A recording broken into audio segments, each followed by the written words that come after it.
Hey guys, we are now live recording on the TLM102 from Neumann, and today we're going to show a very quick experiment on how to make this sound even better than right out of the box.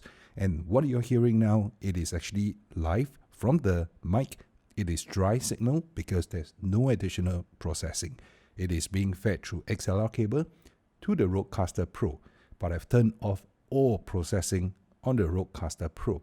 The Rodecaster Pro has pretty decent preamps, but it does have a few tricks up its sleeve. So if you're interested to find out, do put on a good pair of headphones so that you can hear the slight nuances and the difference that the processing is going to make to the sound of the Neumann TLM102. So if you are prepared with the headphones, let's just go ahead. So before we even get to the Rodecaster Pro, before we even start doing any processing, you will notice that the Neumann TLM102 is slightly going to be quite sensitive to plosives. And how this microphone sounds depends really on how close it is to your mouth, right? Although this is a condenser mic, a large diaphragm condenser mic, it does actually sound a little bit better if you're going to be placing it closer to your mouth. As with any mics, you will actually notice that we're not trying to engage the proximity effect, but by moving it closer to the mouth, to the sound source, you're able to raise the signal to noise ratio, which is the SNR, because now your voice is going to be louder in relation to your surrounding. And no matter how well treated your room is, you're definitely going to get a little bit of noise unless you are in a professional studio where the sound is completely absorbed. Right now, I actually have the air conditioner running and you will pick up a bit of a hum. So I'm just going to keep quiet. You can hear that. Again, if you have not actually put on your headphones, you might want to do that now because that is how you will actually be able to hear the differences. So the first thing to reduce the plosives even before engaging the Rodecaster Pro for any further processing is to introduce a pop filter of sorts. Now, I haven't gotten myself a proper pop filter, but I did cut out a piece of foam, which is from some original foam shield. I wasn't using this anymore, so I cut it up. And basically it is a semicircle. I cut off the top and I halved it. And this will then go right in front of the Neumann TLM. So even if I were to be speaking very close to the mic, the pop will actually be reduced. Not significant. This is not a proper pop filter. And a proper pop filter will actually redirect air and wind even before it reaches the mic. This foam shield, it basically just attenuates the pop just a little bit. And the wind is actually going to hit this foam before, and which is just like millimeters away from the capsule. Now with that in place, whatever you have been listening to so far is actually dry signal from the Rodecaster Pro.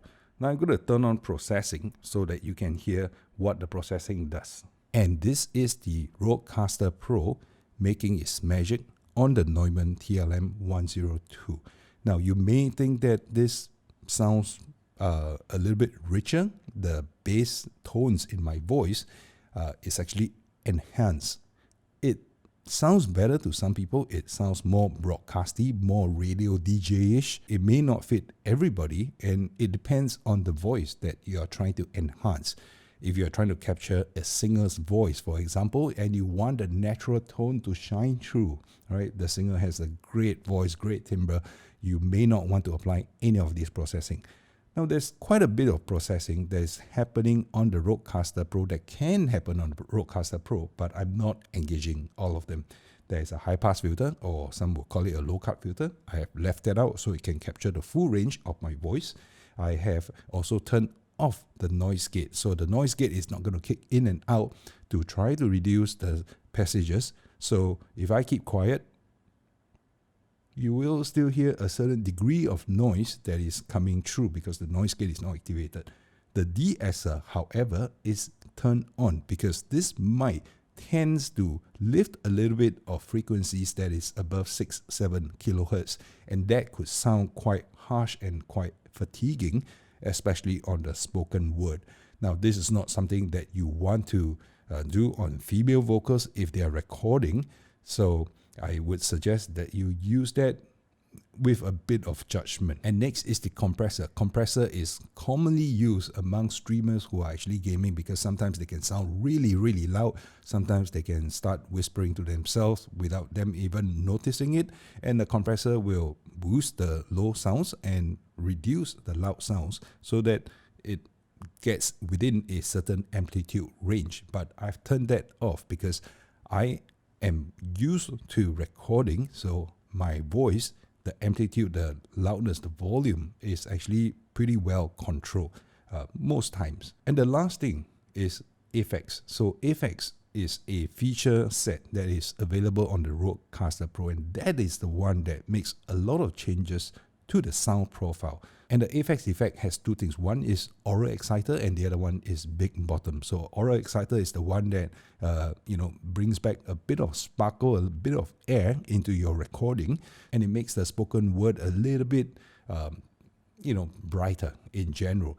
Whereas big bottom works on the lower end, right? So the bass sounds are going to come across as a little bit boomier.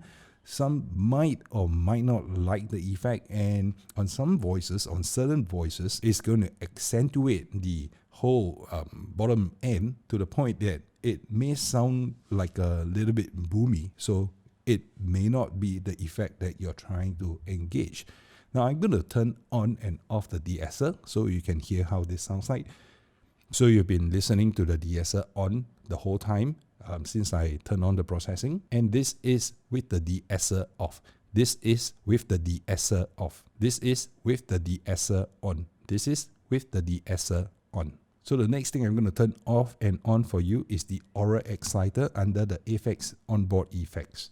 This is with the aura exciter turned on, and this is with the aura exciter turned off. This is with the aura exciter turned on, and this is with the aura exciter turned off. So next we're going to be looking at big bottom. So what you're hearing now, the big bottom is being turned on, and you will hear a slight boom in my voice.